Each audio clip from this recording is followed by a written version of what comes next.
My name is David McLeod. Thank you for joining me for this week's video presentation from my Magic of I Am program. When we first arrive here on the physical plane, most of us begin our lives in a wonderful state of being that I call sacred flow. We are blessed with an almost insatiable curiosity and innocence about everything in the world. And it seems like our natural state is to seek out new adventures at every opportunity. But then, before we know it, something happens in our lives that makes all that innocence and curiosity seem a little too scary, possibly even dangerous. As a result, we become aware of the directive and judgmental ways of the world, and our thoughts turn to being good, doing what's right, fitting in. And then we begin to be less and less interested in curiosity and adventure. The sacred flow we started with seems to fade into the background, little bit by little bit.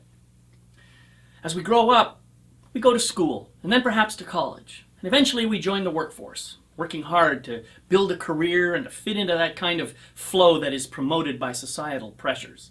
For many of us, we find a mate, we get married, and then we begin bringing a family into the world. And then maybe a baby shows up. A baby that brings with it all the curiosity and innocence and adventure that we as adults maybe have long forgotten about. I know that this very general sequence of events certainly happened for me, and it was actually the birth of my children that awakened a longing in my heart, a longing to return to that sacred flow that had somehow been lost so many years earlier. As I reconnected to that flow in my life, I came to understand that the whole cycle was part of my own journey, a journey in which I started by depending on others to tell me who I was, rather than trusting in the truth of my own soul. And as each new phase of my life unfolded, I came to realize how important it was for me just to be who I am, with no excuses or apologies. And it was out of that journey that I began to recognize how important it is for all of us to know truly who we are. And my heart's desire became one of sharing what I've learned with everyone I can, with people like you. Well, perhaps you already have a clear sense of who you are. Perhaps you are still searching for your own answers. I don't know what's true for you, but I do know this.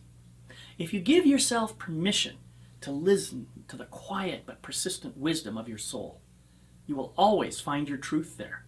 And you will always see that you are much, much more than you ever thought possible. This is one of the greatest gifts that I personally have received. A deep and abiding and unshakable knowing that I'm continually growing, expanding, evolving in every single moment. And each new moment brings me ever closer to the full and complete expression of who I really am.